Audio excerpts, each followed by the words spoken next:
aso mo kung anong ginagawa sa labas sa motor mo. Ay, aso ko. Hindi, yung isang aso mo, dali. Ang ginawa? Tignan mo yung aso mo kung nasaan. Dali. Oh. Gusto mo na rin magmotor? Ay, bagay ka dyan ah. Pugi mo lalo dyan ah. Alam ko na, may solusyon tayo sa'yo. Gusto naman pala niyang sumakay ng motor, iangkas natin.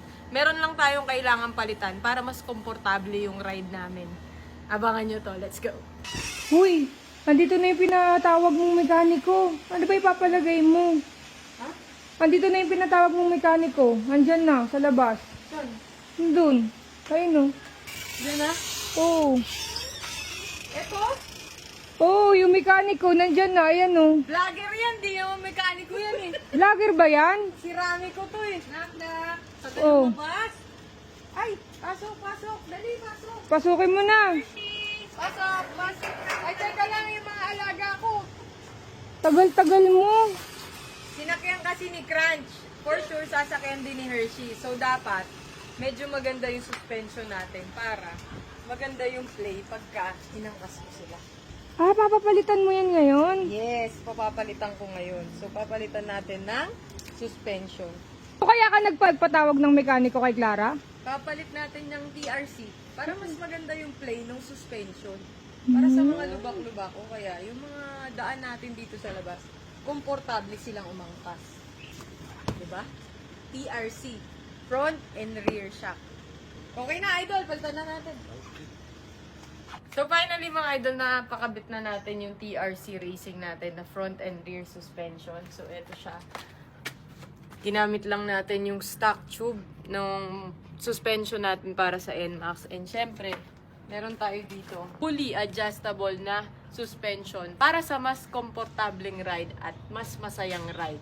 Meron tayong TRC rear shock suspension. So ngayon, try natin si Crunch turuan sumakay dito sa motor. Crunch! Come here. Ika, Sarah! Ika! Come here. Tara!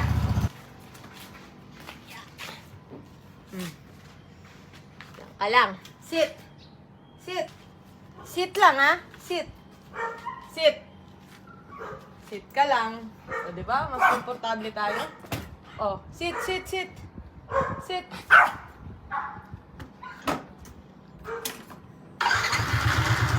Ka na.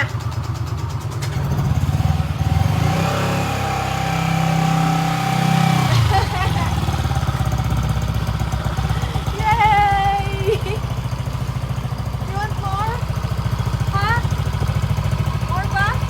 Hindi siya nanginginig-o. Komportable siya. Parang pwede ko siya iangkas talaga. Siguro sasanayin ko lang po mga idol na paunti-unti ko siyang inaangkas ng medyo mabagal hanggang sa pabilis na ng pabilis. Gusto niya eh. You want more? More. Diba kahit gano'n kabigat yung load nyo or gano'n kabigat yung mga angkas nyo, gano'n kabigat yung mga daladalahin nyo sa compartment dito sa harap. So, mas komportable kayo. And syempre, mas maganda yung play ng suspension once na nasa daan na kayo. So, susunod siguro mga idol, paunti-unti natin tong turuan. Siguro, kaya naman niya kasi baby pa. For sure, na-enjoy naman niya. Kasi hindi siya umaalis, oh.